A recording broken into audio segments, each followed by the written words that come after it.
The Nissan Armada got some pretty big changes for the 2025 model year outside the vehicle, and then some pretty big changes on the inside as well. This Armada is the Pro 4X in the Alpine metallic exterior. In this video, you're going to learn everything you need to know about the Nissan Armada. You're going to find the Armada either rear wheel or all-wheel drive. All-wheel drive is the only option that's available inside of the Armada in Canada, but in the US, you've got that rear wheel versus all-wheel drive option. I mean, considering this is a boat, the suspension system is nice and smooth, and part of the reason why the suspension system is so smooth, it's because it's an adaptive suspension system. When you get into the highest available trim level, then you get into an adaptive air suspension system instead. It just handles slightly different in comparison. The turning radius inside of it, ooh, actually isn't too bad. By any stretch, yeah, back up to speed. Yeah, there we go. Yeah, so not using the paddles back up to speed there, it's just a very seamless and smooth transition. That's nice. Yeah, and the suspension. On pavement, that's nice. It's nice and responsive. It's buttery smooth. No complaints. No complaints at all. But this SUV is an absolute blast, regardless of if you're on pavement or if you're going off pavement. And then there are a series of different wheel sizes and styles available. There are 20-inch at a minimum. When you get into the Platinum Reserve, that's going to be a 22-inch. But the Pro 4X blacked out wheels here, I think look fantastic. You're going to find LED headlamps inside of the Armada, regardless of whichever trim level you're looking at. And then there are some fog lamps down below. But the overall front-end styling is different year over year. From a technology perspective, every trim level in the Armada is going to have the forward park sensing system. And then there's also the front-facing camera, so there is a full 360 cam. And then there's also the option for a 3D view too. So you can take your finger and drag around to look at every possible angle in the vehicle. And then if you're going off-road, there's also kind of like a ghosted image mode where you can see what's going on underneath the vehicle. So if you're going rock crawling, incredibly useful. And speaking of off-roading, you're also going to find some tow hooks just underneath the front end. There's only a single engine choice available inside of the Armada. It's a 3.5-liter twin-turbocharged V6 engine, which is different than the previous model. But this one pushes out 425 horsepower and 516 pound-feet of torque. It's incredible from a performance perspective.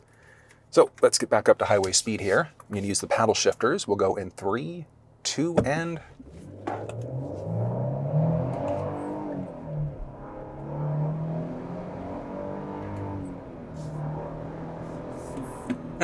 This is absurd. All right, so a lot of fun. Interesting though, the paddle shifters there, I don't know if you caught that, while I was trying to shift up, it kind of like chugged for a brief second as it was moving between.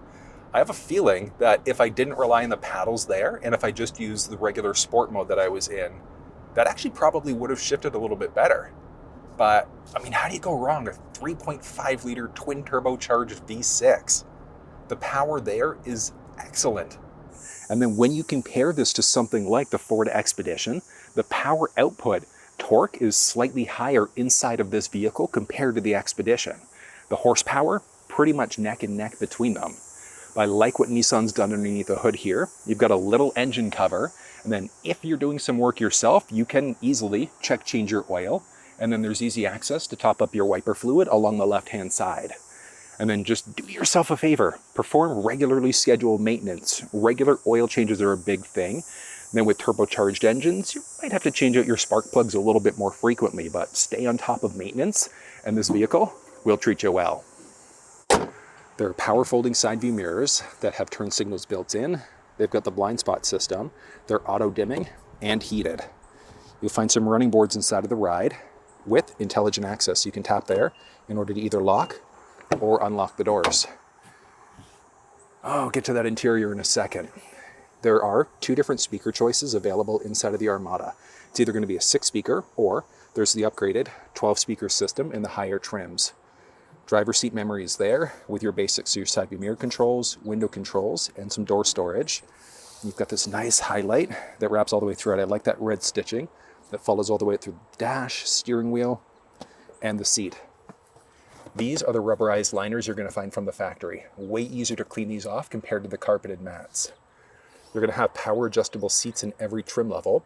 The highest Platinum Reserve trim also has massage chair seat capabilities. Ooh. Oh, that's nice. Hold on. Let's get the seat down as far as it'll go. Okay. And up overhead, I've got 4.5+ inches of headspace. So I think that like 6'5", probably even 6'6" or higher, you'd be able to sit comfortably inside of this ride. Oh, the seats are comfortable too. And there are a few different types of seating material available. Majority of trims are going to have a faux leather seat, and then you've got a leatherette quilted seat available as an option there too. And then the seat comfort is absolutely there.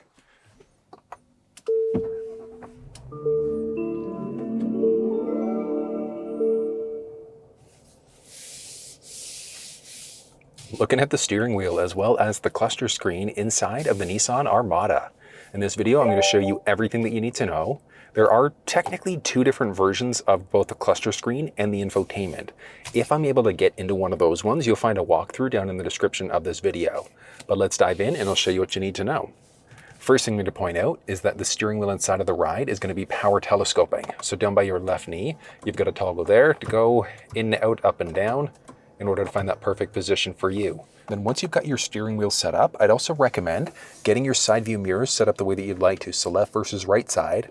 Once that's done, get your seat set up the way that you'd like to there too.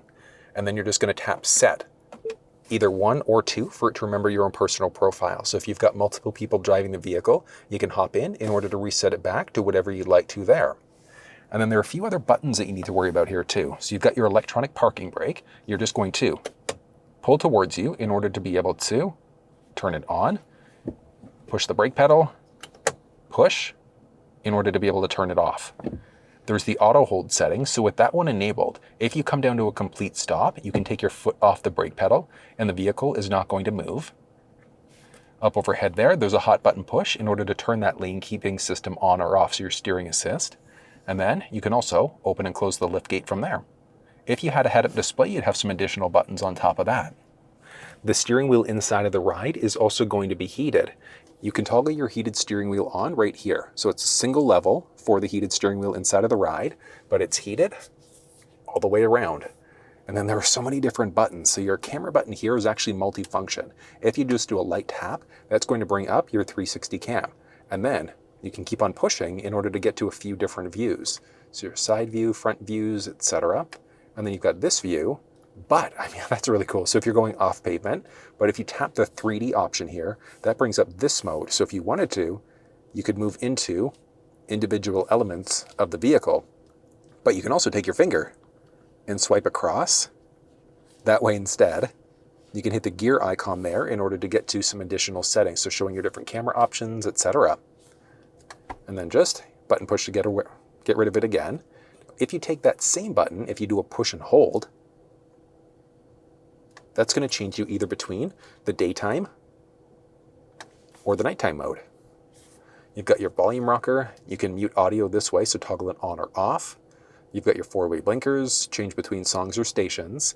You've got multi-zone climate control inside of this ride, heated, ventilated seats. You can also adjust a few things up for your climate there.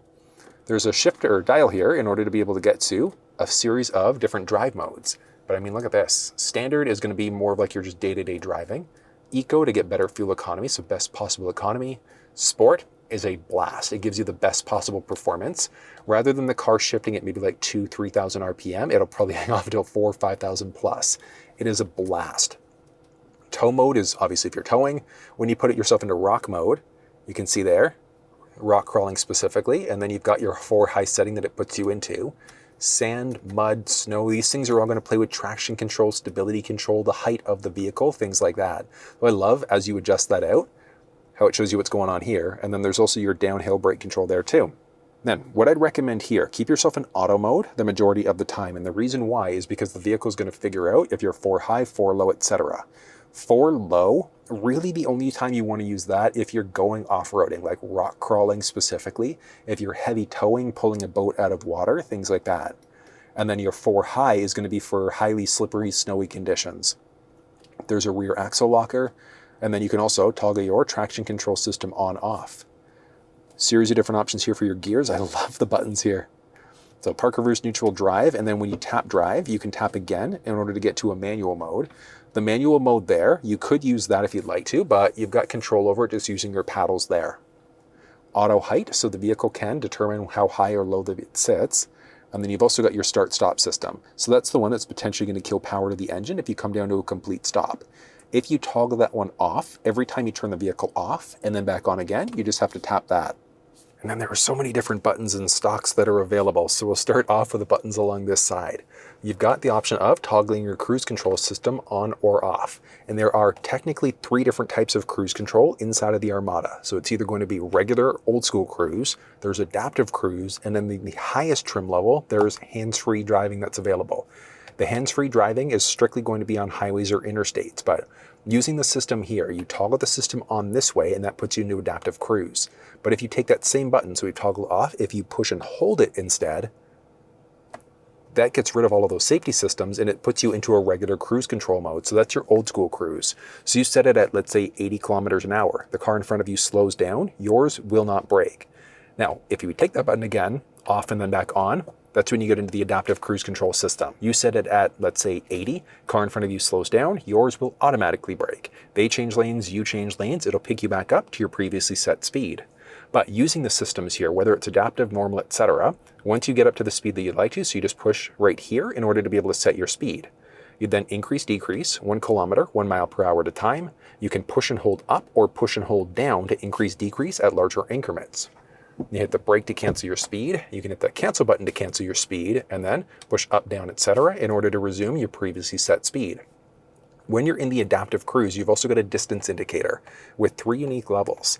Think of that like a 1 Mississippi, 2 Mississippi for the seconds for how far you are away from the vehicle that's in front of you. I'm personally okay level 1 most of the time, but you might want to be on 2 or 3, just depending on your own personal comfort level. When you get into that advanced driving assistance mode, that's your hands-free driving. So that's that 3rd type of cruise. It's only available in the highest trim level, but it's such a good system at the same time. Like I said, only available on highways or interstates, but it's going to control the gas and the brake for you and the steering wheel. So you technically don't even need to have your hands on the wheel. It's a phenomenal system, but if you want a live demonstration of using the cruise control system, you'll find that down in the description of this video. You've got the flexibility of being able to increase, decrease your volume this way if you'd like to. Along the outside here, you've got a bunch of other things. You've got a voice command prompt. You'll be able to do things like change songs, radio stations, navigate using your voice, etc. If you had a phone connected, so Apple CarPlay, Android Auto, etc., you can do a longer push and hold in order to be able to activate either your Siri or your Google Assistant. You've got a basic back button there, so as you're moving through different elements of the screen here, you can go back a level there if you'd like to. You've got your little scroll wheel in order to move up and down. You've got your pad here to move left and right, and then you can move up and down this way too. And then you've got this switch. So this one here, when it's on this, that means that we're adjusting what's going on inside of the screen on the left-hand side there. So our cluster screen. If we flip it off to this side, we can then use this in order to be able to move around the infotainment system. So if you wanted to be able to adjust things out in the infotainment, you've got the flexibility of being able to do it. So neat. So you can go left or right that way. You'd be able to change songs or stations this way if you'd like to. You've got your left turn stick there. So this one, obviously it's going to be for your blinkers. There's a button on the tip of the stick there as well too for your light mode. But what I'd recommend, so you're going to be in the auto mode there the majority of the time. And what that means is that if the vehicle recognizes high beams are needed, it turns them on automatically. If somebody's oncoming, it turns them off before turning them right back on again. If you wanted to permanently lock your high beams out though, just go into the upper headlamp mode. Push away to turn them on, pull towards you in order to turn them off. It's just that when you're in the auto mode at nighttime, you've got that auto high beam mode. And then with that auto mode, so at nighttime, if you wanted to lock your high beams out, you'd push away at that point. And then you can also toggle your fog lamps on or off this way. Now, one thing I will point out is that, yeah, super tricky to see right now just because of the way that the screen is. But if you ever get any sort of weird messages, they're going to pop up along this part. And then you can also increase or decrease the brightness of the cluster screen just by tapping along the outside there. And then stick along this side is going to be for your wipers. So just one up is going to just be a single wipe. If you go one level down, that's where you get into the intermittent mode or the auto mode. So you could then use the little rocker switch in the middle there in order to be able to control how fast or slow rain setting the windshield, and then go down for some of those crazy modes. On the tip of the right stick, you can move between a few different intermittent levels for your rear windshield wiper. You're going to pull in towards you to get the front wiper fluid going, push away to get that rear wiper fluid going. The Armada also does have paddle shifters. So you've got your minus along the left-hand side, plus along the right-hand side.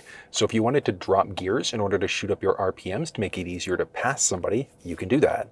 If you needed to rely on engine braking, brakes have failed, you need to slow down, etc., you can use the paddles there. If you want a full explanation and a walkthrough demonstration of how to use them, when and why, you'll find that down in the description of this video. And then looking at the cluster inside of the ride, it's a great setup, and there are some customization options that are available.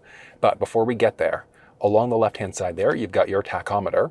Along the very bottom is your engine temperature, along with your current odometer, the gear that you're currently in, and then we saw there are different drive modes. So as you move between the different modes there, so it's going to show you the mode that you're in. Along this side, you can see what's going on with your drivetrain. So as of right now, we're in the auto mode. By using the switches there, you can go 4 high, 4 low, etc. And it's going to adjust that out for you. But I just recommend for the majority of people, just be in the auto mode. So it's going to figure out which mode you should be in. From there, you've got your current fuel level till empty done 2 different ways. And then you've got your speedometer there, your current vehicle speed done digitally, along with your current road speed, and then the outside temperature. And then as you have the different system settings enabled, etc., you'll see different icons pop up inside of that screen. And then you've got your controls for the actual cluster screen here. So all you're gonna do is go left and right in order to dive between different options. So you've got your basic home screen, and then moving up a level there gets you to another screen. So you're essentially using the little rocker switch in the middle there, and then the pad in order to move around inside of that screen. One more level is going to be for your fuel economy and a few others. So your main one on the top there, your drive computer, that's going to be for your trip counter. You can push and hold the button in the middle there, and when you do, that's going to bring you up to this. So did you want to reset your fuel economy, your speed, driving distance, etc.? So you can reset any of those values if you'd like to. You've got your total fuel economy that you've gotten so far. And then this one is going to be for your off-road status. So you'll be able to see your vehicle's pitch and roll, which wheel is getting which amount of power, specifically the axles as you go. It looks really neat as you go off-road. And then you've also got your height control, so you can set a unique height for the vehicle if you'd like. You've got your all-wheel drive torque levels, auto start-stop. So that start-stop system is there. You can toggle it off as I was showing you, but every time you turn the vehicle off, back on again, you're gonna have to manually toggle that switch off. And then you can push and hold the OK button to reset that value. And then you've got your existing tire pressure, pressing OK in order to change your tire pressure settings. So whether you're PSI, KPA, or bar. You've got a full mapping cluster available. So you've either got this compass view, which is more like a driving assistance view too, or there's the mapping cluster. Hey Google, navigate to Tim Hortons. Here's what I found along your route for Tim Hortons. Look at that. Full mapping cluster view. I mean, I'm kind of a big fan there. Now, if you were in an Armada that has the head-up display, you'd also be able to see your turn-by-turn directions in the head-up display. But, I mean, that's cool. You've either got direction that you have to go, or map and cluster view, or just a basic compass. And then as we exit out of that route, you can see there, it's gotten rid of that turn-by-turn direction, and then you're just back to your maps.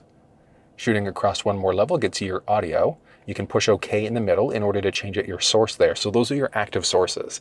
So if you had a phone connected, if you had a USB stick with audio files that were recognized, that would all show up as available sources. And back out from there.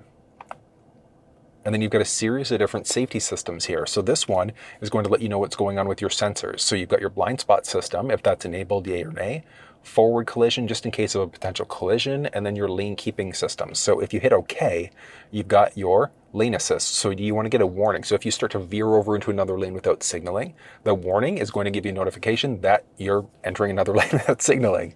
Intervention is actually going to nudge you back into your lane, and then you can select how sensitive it's going to be for that lane departure. Blind spot assist is there. Same idea. Do you want to get a warning so it lets you know if somebody's into that blind spot? There's an intervention where if you're starting to veer over into another lane with signaling, there's somebody in your blind spot, it can actually pull you back into your lane. And then there's also your trailer blind spot. So if you've got a trailer connected, it's going to show you what's going on in the blind spot, not only of your Armada, but also for the trailer that you're pulling to. So pretty useful. It's going to highlight them along the side view mirrors, letting you know if there's somebody there. And then there's also emergency assist. Do you want the vehicle to automatically brake for you if there's a potential collision? Ideally minimize the impact.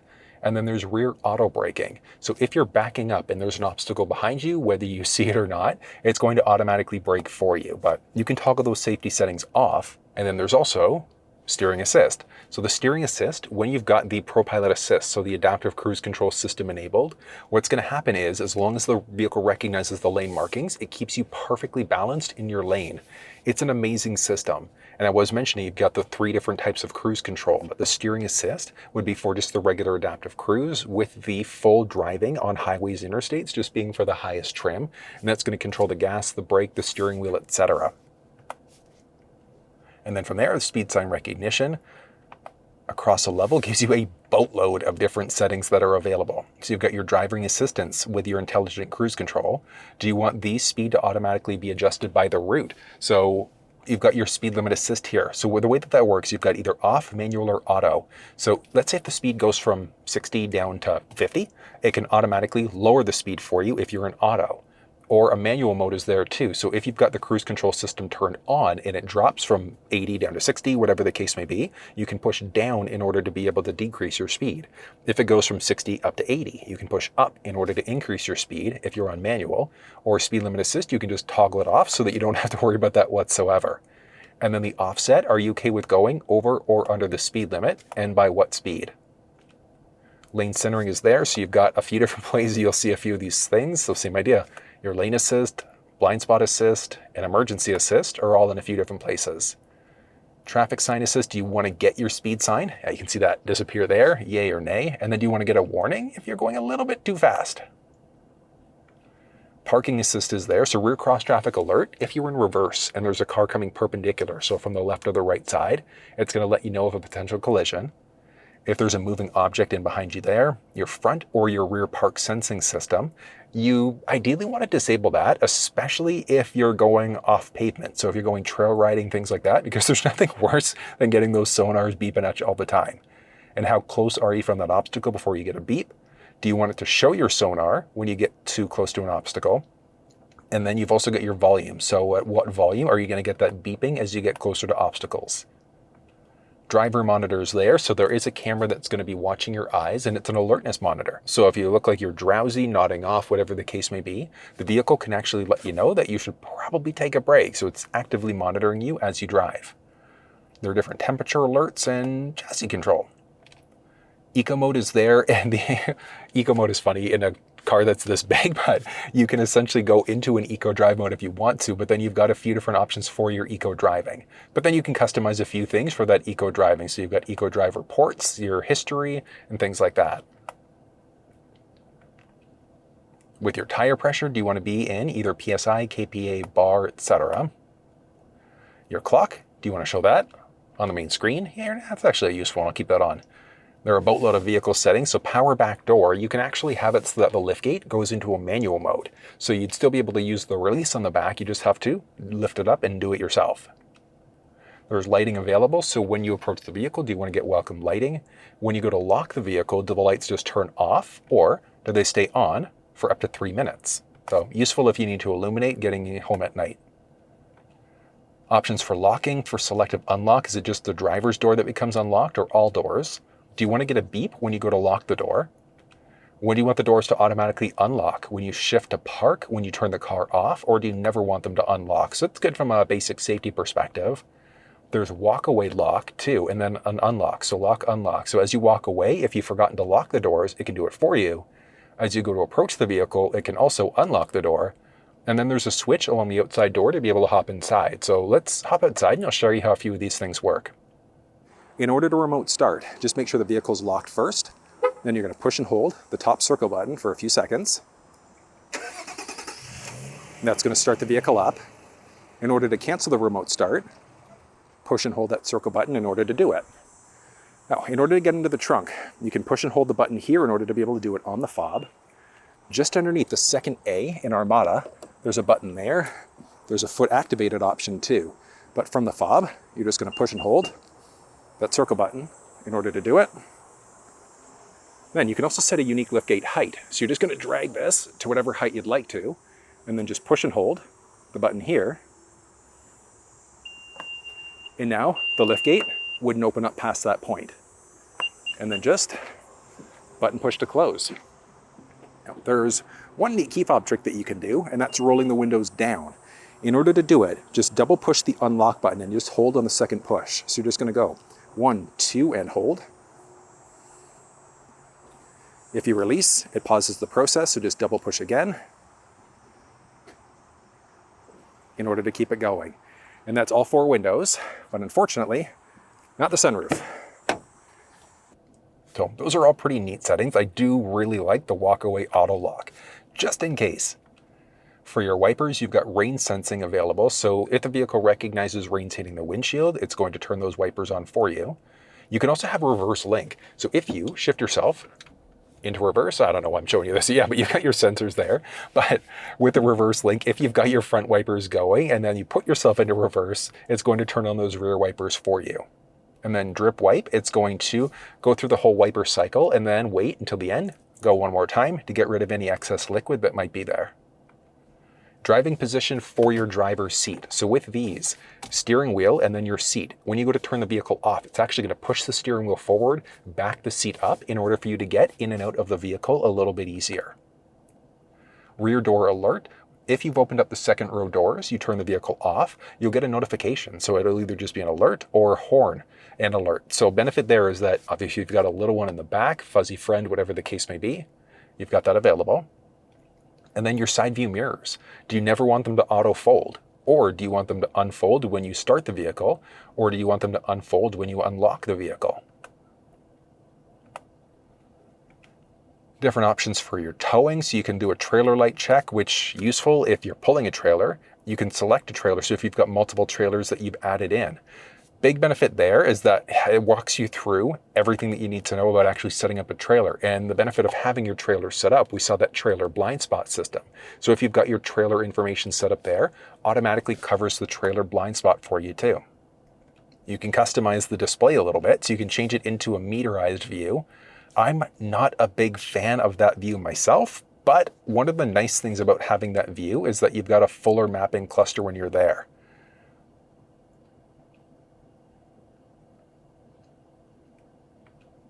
For your main home menu, you've got a few different options. You want to show your speed sign, audio, etc. So the home menu there is the main menu that we saw. So I've got it set to, I'm a big fan of just having a blank screen. So if you wanted more of like a relaxing view, you've got that available.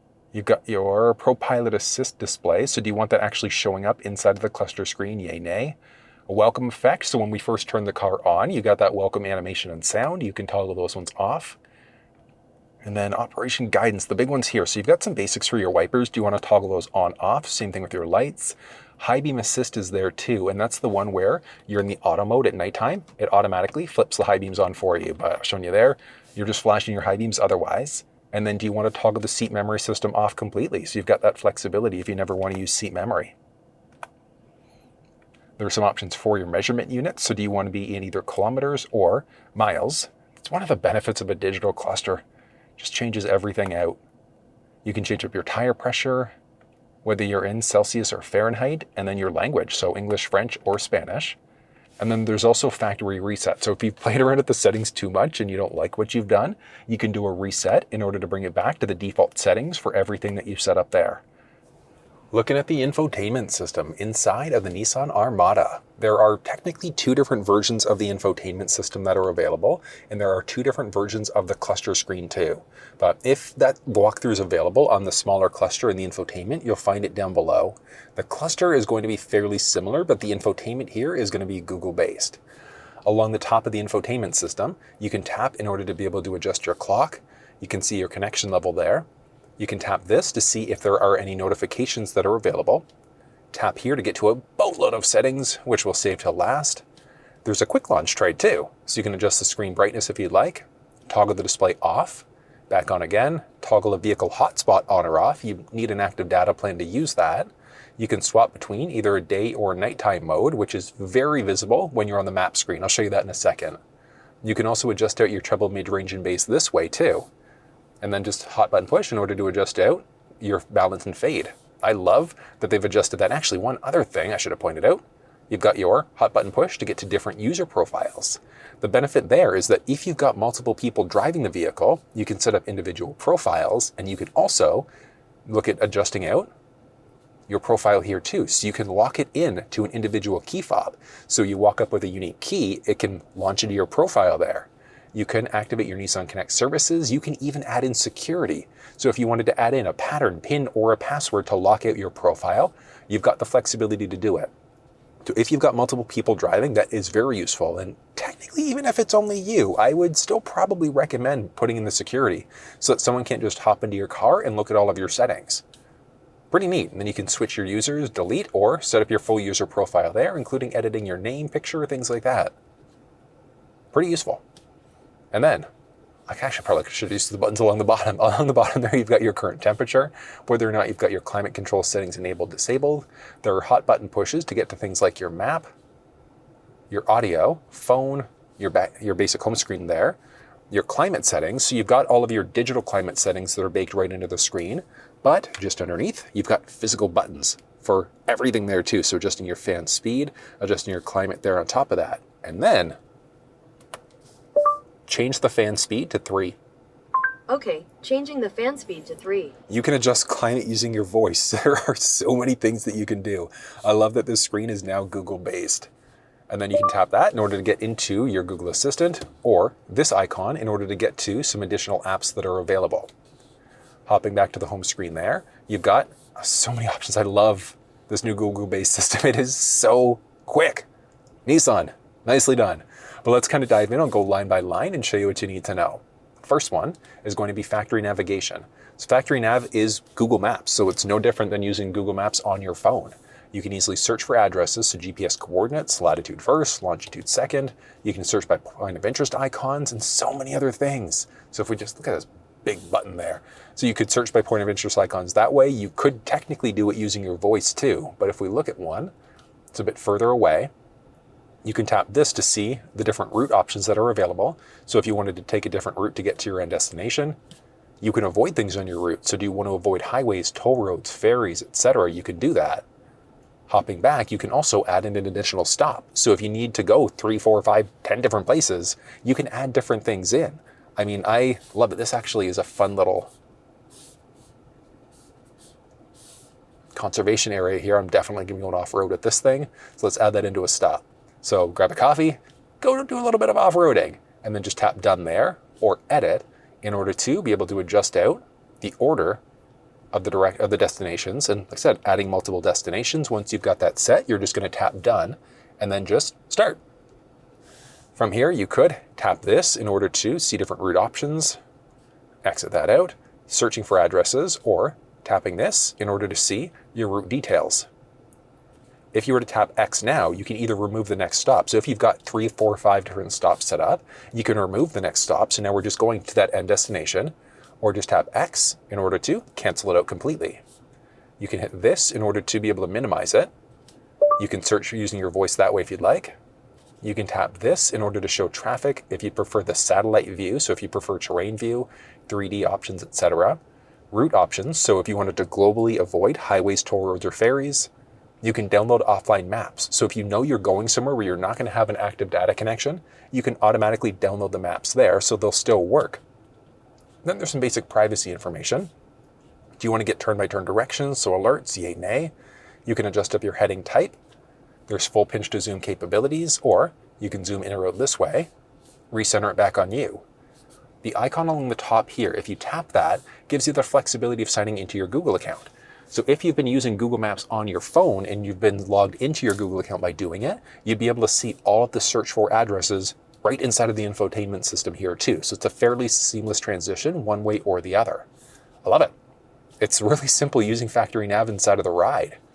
Next up, let's go ahead and look at our media. So media sources, you've got FM, SiriusXM, AM, Android Auto, etc. USB. So you've got USB available as an option. It has to be USB Type-C, and you're just plugging yourself in right there. So you've got USB 1 or 2. And then once you plug yourself in, it's going to take a second in order to recognize the USB stick there. Once that's recognized, just tap through, and look at that. You can see your songs. Oh, actually, I wonder, I've got video. Okay, there we go. Yeah, so I've got videos here. I was like, is it going to play video? But unfortunately not. The USB stick does have videos. It's just not going to show that. But you can see all of your different options there. Pretty neat. Tapping this in order to drop back to your sources. So AM, FM, etc. If we tap FM, you've got your full FM list. So you can easily start out, when you tap the heart icon, that's going to save it in as a preset. And you've got a boatload of different options here. You can tap this in order to show all of your favorites. And one of the benefits of having your favorites set up this way, you can adjust out your stations this way if you'd like to. You can also adjust out your stations this way if you'd like to for your favorites. So you can scroll this way if you'd like, see more like this. AM list, so it's kind of broken up either AM or FM. You can look at podcasts, internet radio, etc., or look at sources to get to SiriusXM. In SiriusXM, you've got all of your options here. You can play, pause, etc. If you are a big fan of either the artist or the song, you can tap the little bell icon. And when you do that, you can say you want to get a notification when either the artist or the song comes on. So if it plays on any SiriusXM station, you'll get a little notification letting you know. And then you can also manage. So if you've set a bunch of these up, you can manage it there if you'd like. I mean, look at that. I like how it's broken up between AM, FM, and SiriusXM. You can see related there too if you'd like to. So just related content based off of what you were just listening to. You can search. It's really simple. You can tap source to get back to your different source options. So again, you can get to a few of these things a few different ways. Source, if we were to hop back to FM for a second, it's so simple. All of your favorites, and back up again. Now, if the radio information was available, so the RDS info, it's not on this station here, but that would also show up underneath. Then you've got all of your presets. If you wanted to save in a preset, you saw that way that we could just do it, but you can also tune to a station this way if you'd like. You can tune to a station using your voice. 102.1 FM. Sure, playing 102.1 FM. So you can adjust it out that way instead. And then, after this launches, back, if you wanted to save a preset this way, once you've tuned to whatever station, you then just push and hold in order to be able to set that station up. But I mean, it's already saved in there. You can tap this now in order to get to a few other things. So your sound information, adjusting your treble, mid-range, and bass. What I found, I don't know why the bass is cranked or down there. So bass up a level or two. Your mid-range there, treble up a few points, tends to give pretty good audio, but you can adjust this out till it sounds perfect for you. Do you want it focused in the front, the rear, or everybody? Speed sensitive volume, so as you go faster or slower, it can automatically increase, decrease the volume for you. And then there's surround options. Do you want it driver focused, rear focused, back to center, or you can do a fine, balance and fade that way if you'd like. You've got your radio text there too. But that's using media inside of the ride. It's really simple. I like that we've got all of the available audio sources there, which means next up is going to be adding in a phone. So as of right now, there are no phones that are connected. So in order to be able to connect to a phone, there we go. We're on this screen now, so you can either look at Wi-Fi options, hotspot, or we're just going to add in a device. And right now we're looking for, perfect, my Armada to show up. Pin numbers match up, so let's go ahead and pair. Do you want to allow your contacts and favorites to sync up? This is not my car, so I'm saying no there. And you can stop at this point. So we're connecting over Bluetooth, so you'll be able to make phone calls and stream audio. But let's go, that's fine. But from here, you've also got the flexibility of using Apple CarPlay. It's wireless, but it's also backwards compatible. So you could use a USB-C cable if you'd like to, either 1 or 2 port, and then we've got wireless capabilities, so let's just go ahead and use CarPlay. Perfect, you just have to hit yes there to accept, and it'll take a second. Look at that. We are fully connected to CarPlay. Now, if you can't even get here because CarPlay is not working for you, check down in the description of this video for a little walkthrough on some CarPlay fixes that you can try. But on the Apple CarPlay side of things, you've got your current time, connection, and battery level. These are the apps that were last opened. So last opened map, audio application, miscellaneous app. You can tap there in order to get to a home screen or an icon view and back.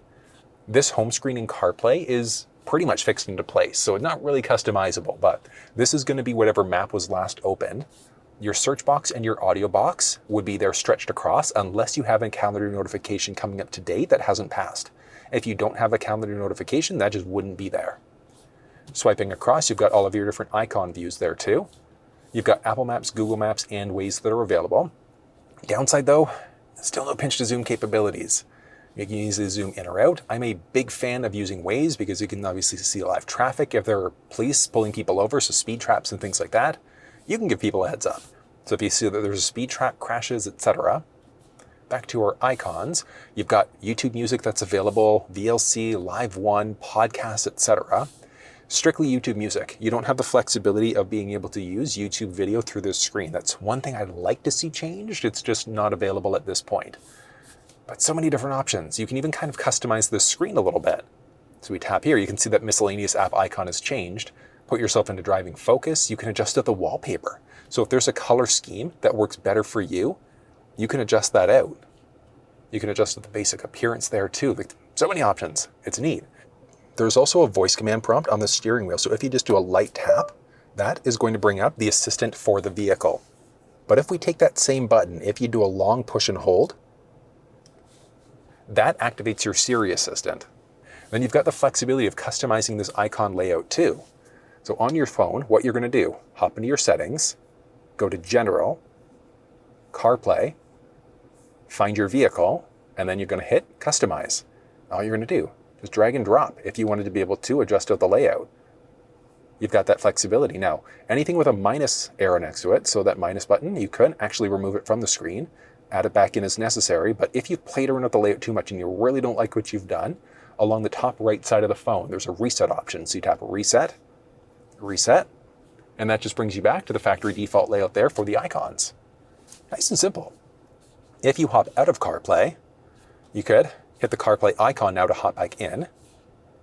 I mean, it's really simple to use. If you hit your settings here, you can go to your connections, currently connected to the iPhone for CarPlay, but if you hit the info icon, you can delete it, or you could also deactivate CarPlay. So we're toggling CarPlay off now, and then you can toggle it on for hands-free calling. So you could have one phone connected for phone calls, one for Bluetooth media if you'd like to. You can look at Wi-Fi, hotspot info, and things like that. But that's how you set up Apple devices inside of the Nissan Armada. Setting up Android devices inside of the Armada is pretty straightforward. If you weren't on this connection screen, so let's say if you're back home here, if you didn't have a phone connected, you could tap there to do it, or hit the little settings icon, go to connections, and then just add in a device. On your device here, just looking for My Armada. Pin numbers match up, so let's go ahead and pair. And we're connecting over Bluetooth right now. It's asking me, do I want to allow access to contacts and messages? This is not my car, so I'm saying no there. And you can stop there. So it's now giving us the option for Android Auto, but if you didn't want to use Android Auto and just Bluetooth, you've got that flexibility. Android Auto is backwards compatible, so you could use a USB-C cable if you'd like to, but we've also got wireless support. So let's just go ahead, start Android Auto.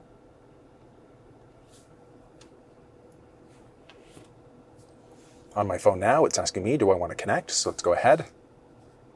And look at that. We are fully connected to Android Auto. Full pinch to zoom capabilities on the map here on the Google Maps side of things. So it's the exact same way as just using Google Maps built into the screen. You've got your current time, or I should say, well, time for the vehicle, but you've got your current connection battery levels and then some miscellaneous apps there. You can tap this in order to get to the voice assistant for your phone. Do a long button push and hold on the steering wheel button in order to get your phone assistant set up that way too. You can hit this in order to get to a little icon view. If you've got Waze installed on your Android device and it's not showing up, check down in the description of this video for a little walkthrough on some fixes that you can try to see if you can get it working again. You can tap this in order to get back to your icon view. You can tap the map now if you wanted to get into a full screen Google Map. Back to your split screen, back to your icon view. You've got the flexibility of customizing these icons here too. In order to do it, on your Android, you're just going to search for Android Auto, you're going to go into your Android Auto settings, and that gives you a bunch of options, but we're looking for Customize Launcher. And that's going to pull you up to this screen. So anything with a check mark next to it, you can actually remove it or you can add it back in. But you can also just do a push and hold if you wanted to be able to adjust out the layout. In order for the changes that you've made here to come into effect, hop into your connections. All you're going to do is come in here, disconnect from Android Auto, reconnect to Android Auto,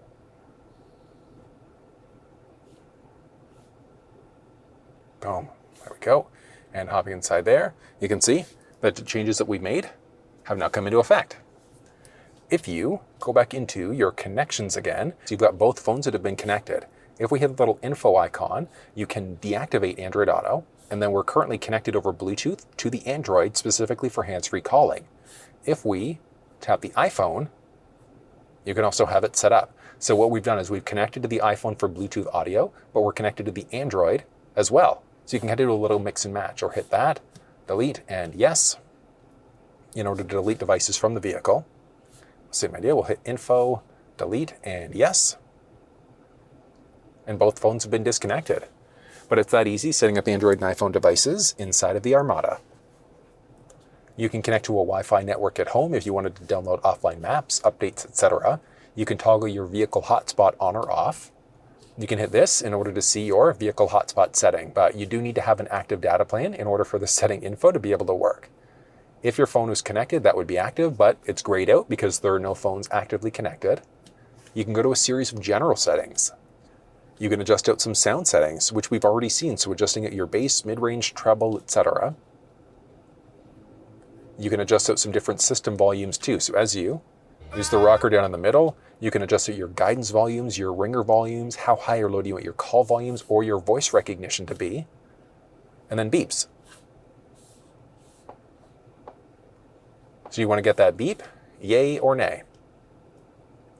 You've got options for your clocks. You can dive into the clock this way, or you can tap the clock to get to this screen. You can put yourself into an auto time zone mode, or you can manually select your time zone. Where that really comes into play is if you live somewhere and you straddle a time zone and it constantly flips you from one to the other, you can lock it into any time zone. Or do you prefer that military time instead there, 12 versus 24-hour mode? And what date format do you want to use? There are some basic system options, so you can adjust to some different languages. English, obviously there, but English, French, or Spanish. System updates if they were available. There's some basic system about information, nothing overly exciting. Legal info, reset options. You can reset your app preferences, the network, or erase the infotainment system. So if the vehicle is giving you problems with Android Auto, Apple CarPlay, etc., there is a way to do a soft screen reboot. I'll show you towards the end of this infotainment walkthrough, but you can also do a full factory reset there if you'd like. You've got Android Auto, so this screen is Android based, and you can see your current version number there. And then you can see system updates. You've got some storage information, so we've got a boatload of storage space that's available, because we can download different apps, things like that. Measurement units are available there too, so you've got the flexibility of being able to adjust out to either kilometers or miles. And as you do that, you can see adjusting out inside of the cluster screen. So one of the benefits of it being fully digital, and then you've also got your temperature. Do you want to be in Celsius or Fahrenheit? You can adjust out your location information, so you can use your location. If you wanted to hide that info, you could. And then your steering wheel control, do you want to be able to show or hide that? There are a bunch of different display options, so you can toggle the display off, button push to bring it back again. You can go between a day or a night mode. Where this one really comes into play though, is when you've got your map actively going. So you can also use the button down here to do it. So if you push and hold it, that's going to change you between the day or the night mode. I mean, having that night mode, I just love the look of that in comparison to the day mode. Matter of personal preference there. But you can also adjust a few things out. So you can adjust out the brightness of the screen if you'd like, but you can also change out the background theme, not only of the infotainment system, but also of the cluster. So hold on, if we go back to home screen there, look at that. So it's got our sand theme going right now. So if you go into live, changes things out versus shade. So we've kind of got that like old school Nissan look. I am personally a bigger fan of that new sand mode though. Ah, that looks good. Love that you've got that flexibility now. There's some basic vehicle settings, so you can adjust the camera with your settings there, so you can adjust the brightness, black levels, etc. Locations, your ultra-wide camera, so as we hit that camera button there, you've got a few different views. So you've got your kind of front view, side views, and then this is your ultra-wide. Look at that. That's wild. You can go to an under view there too, so useful if you're rock climbing, going off-road, etc. And then there's your 3D view. So you'd have the flexibility of moving into different views, or you just take your finger and swipe across. But I love that Nissan's got this now. That looks so good. Back into your camera. You've got different parking locations. Do you want to have your 360 camera showing at low speeds? Could be kind of useful. And then your vehicle color. So you can actually have it match whatever color your vehicle is. So as you go into that 360 cam again, we've changed up the color. I like that. It's a small little detail. Pretty neat. Got some basic climate settings there too. So airflow intensity, auto recirculate. I'd recommend keep those ones turned on. Defog, defrost, etc. And you can adjust out some basic sensitivity options for your seats and steering wheel. For your seat, you've got your front power seat adjustment. So you can move it forwards, backwards, up and down here, which is kind of neat. And then you can kind of dive into the screen here to really adjust it out that fine little bit more. So moving it up or down, etc. I mean, that's pretty neat because you've obviously got the controls along the side there to adjust it, but you can do it this way. You'd also have the flexibility of being able to select a seat in order to be able to raise or lower it if you'd like to. I mean, that's kind of neat that you can control those third row seats right from the inside here. Love it. Interior lights available there too, so there's a little bit of ambient light inside of the ride. Single color. Would be nice to see a multicolor, but it's at least there. Those are your basic vehicle settings. User info, which we've already seen, so you can adjust out different user profiles. You can adjust out a few menus, so your home menu. So those screens that we were kind of moving between, and then it's widgetized, so you'd be able to add in any of these different widgetized options. So if you wanted to really customize this a little bit more to make it your own, you've got that flexibility. I mean, that's really neat. And then just save in order to make those changes, save the changes in. You can customize your app screen there too. And that's the screen when we tap this. So you've got all of your different apps there. So you'd be able to adjust those out if you'd like. Your audio sources. You can adjust out the layout of those audio sources if you wanted to, so adjust it out to different pages. Your background theme, which we've seen.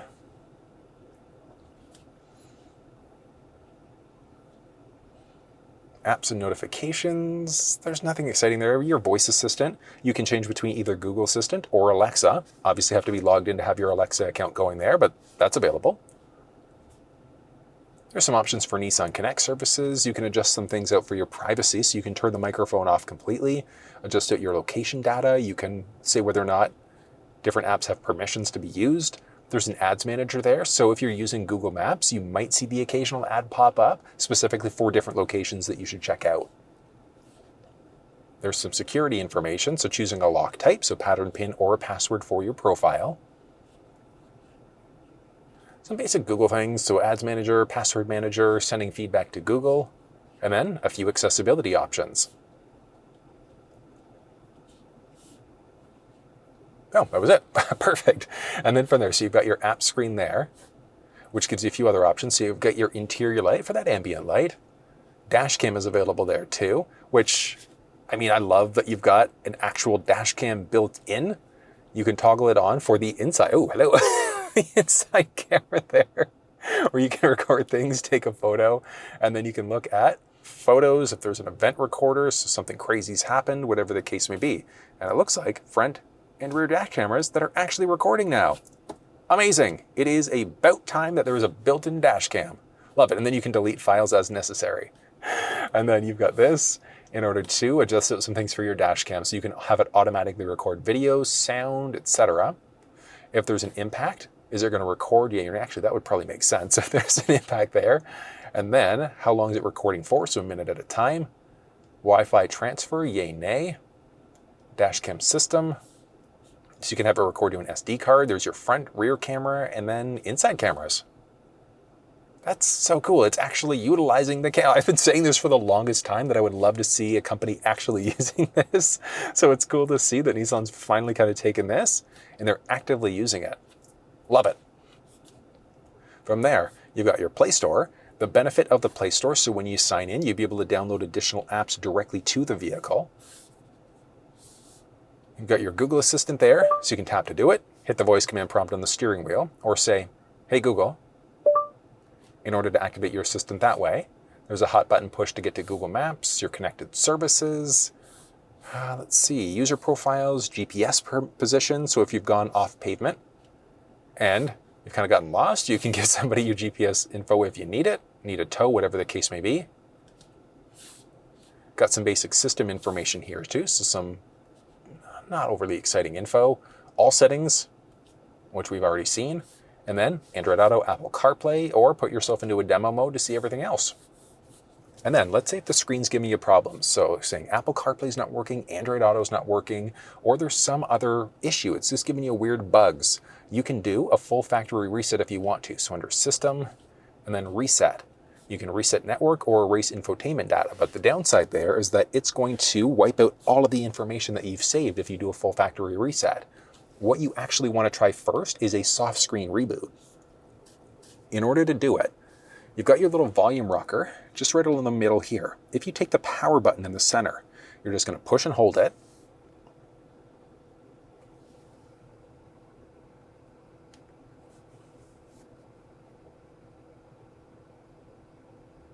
There we go.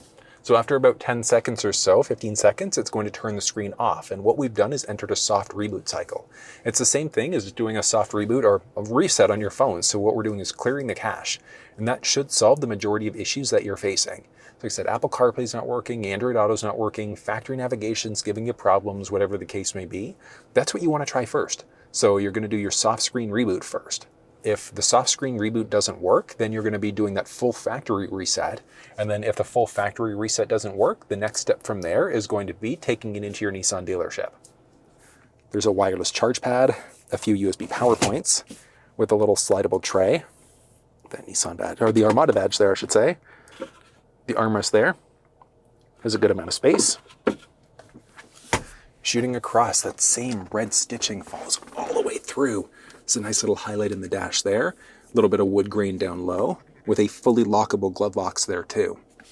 There's an assist handle, auto dimming rear view mirror with your fully digital view there too. And you can adjust so many different things. Change up the language, the rotation, etc. Or just flip back to your old school view. You're gonna find a sunglasses holder up overhead and then controls for your full panoramic sunroof. I mean, that just opens things up so nicely. You can either do a basic tilt or down. It's interesting the way that they did the seal down there, but yeah, that just opens things up so nicely. I like that. From here, you've got a visor, has a light up overhead, ticket receipt holder. There's a vanity mirror there. Perfect spot just to turn that light on. But yeah, I like that there's the ticket receipt holder there. And then this little feller stretches out. That's blocking everything that's going to hit your face. Pretty sturdy there too. And the overall visibility inside of the ride is solid there too.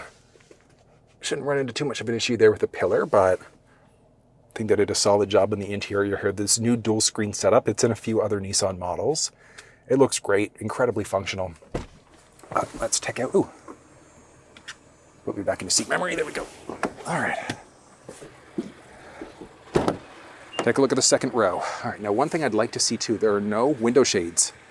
This is one thing it's missing, but otherwise you've got your basic controls there. So window controls with some speakers. You've got that nice metallic highlight with some storage down low. There are two different configuration options you're going to find inside of the ride. So the majority are going to have this 8-seat configuration. So you're going to have 2 in the front, 3 in the middle, 3 in the back. There is the option for a dual captain's chair setup in the highest available trim level. But if we look at just spacing here, So driver's seat set up for myself being 6 feet tall. I've got a great amount of foot space, knee space, and head space sitting fully upright. 1.5 inches-ish, roughly, of head space. But there's a little lever along the side there you can pull in order to give yourself a nice recline. Yeah, that just opens things up even more. So if taller people have to sit in the second row, it's possible, just recline that seat. And it is neat that you can fold down the middle seat there independently if you really wanted to. It's comfy though. There's some cup holders built right into the seat. Got a little handle, hook, and a light with your HVAC control along the side. You're gonna find a map pocket behind both the passenger and the driver's side. Same setup here, so handle, hook, cabin light, and then your HVAC control there too. And then your HVAC control's in the back here, so it's tri-zone climate. So different for the driver, passenger, and then for the back here too. Have it go into face speed, etc. Adjust your speed along with how hot or cold is blowing. There's the option for heated second row seats inside of the ride, and it would just be heated on the outboard. So the middle seat here would just never be heated. Down low from there, you're gonna find some USB Type-C power points, so those are charge ports. And then there's another 12-volt power point here. Actually, that's one thing I forgot to mention about the first row. Down low, you've got some storage there with a 12-volt power point underneath. So 2 different 12 volts back here. But I mean, otherwise, space-wise is great. I like the feature sets back here. And then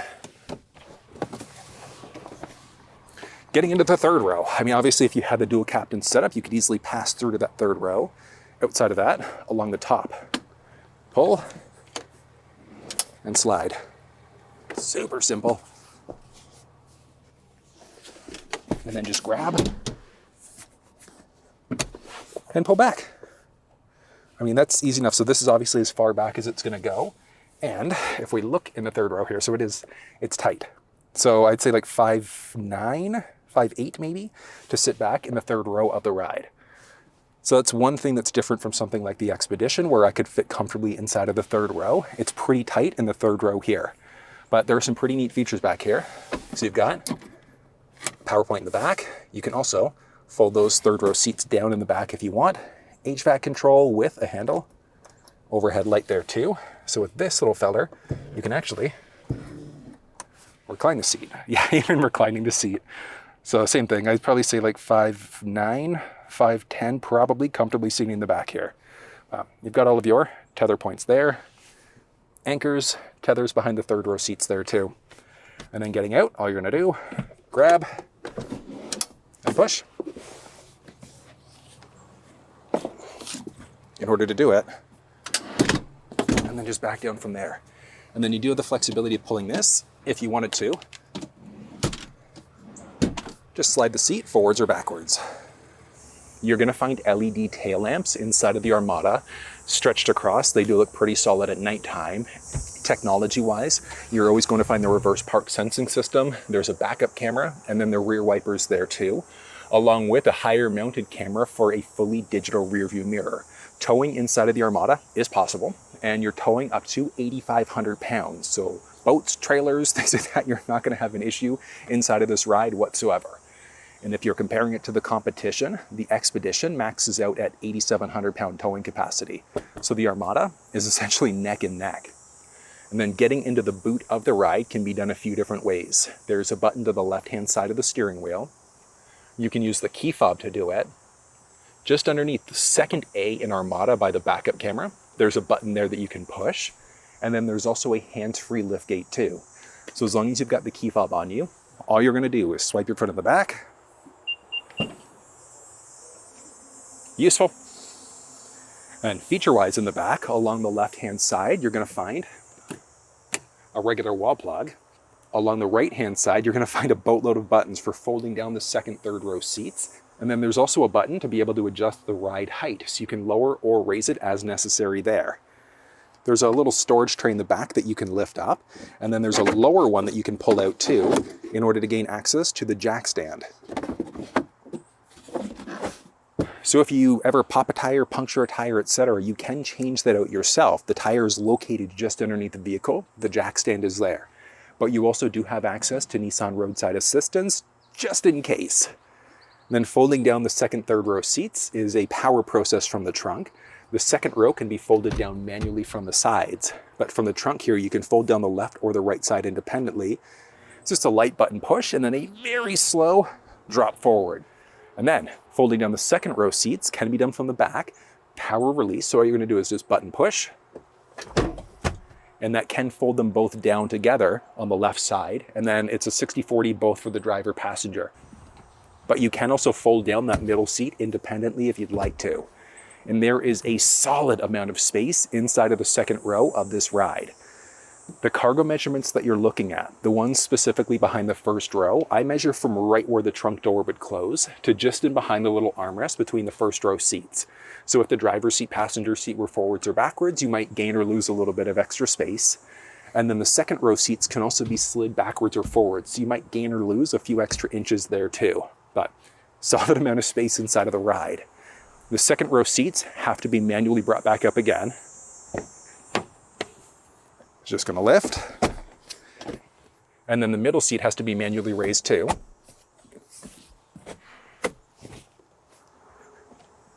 And then raising up the third row seats is a power process. All you're gonna do, push and hold the right side of the button. That's gonna raise the seat back up again. Nice and slow process, but it does it. And that's power back up. You also have the option of adjusting the liftgate height. So if you've got it stored somewhere, or even if you can't reach the button to close, you can actually drag the liftgate to whatever height you'd like to. The button along the left-hand side, you just push and hold. You get that chime, and now it won't open up past that point.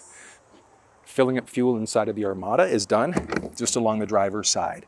It's an unlocked cover with a capless system that features anti-siphon technology.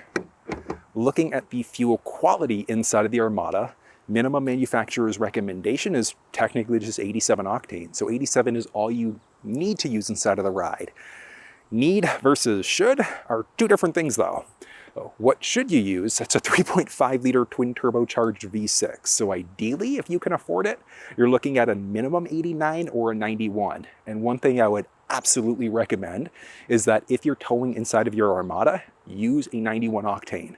It's the best bet when you're heavy towing. Looking at the overall economy inside of the ride, it's got terrible fuel economy in just regular city driving. If you're just cruising on the highway though, it gets solid economy overall. Like really good economy, but yeah, if you're the type of driver where you gun it when the light goes green, this is a big car with a 3.5 liter twin turbocharged V6. So you're gonna be using a little bit more fuel in comparison. So far, I'm gonna say that I do really like the Nissan Armada. It's a blast, and honestly, I wasn't really sure what to expect because I haven't been in any previous versions of the Armada, but it's essentially an Expedition, which is amazing. It's got an amazing amount of power. The feature sets are great inside of the car overall. Let's go ahead and do some basic en route handling here. This is the Pro 4X trim level, so it's got an adaptive suspension system. I mean, on pavement, beautiful. Handles well.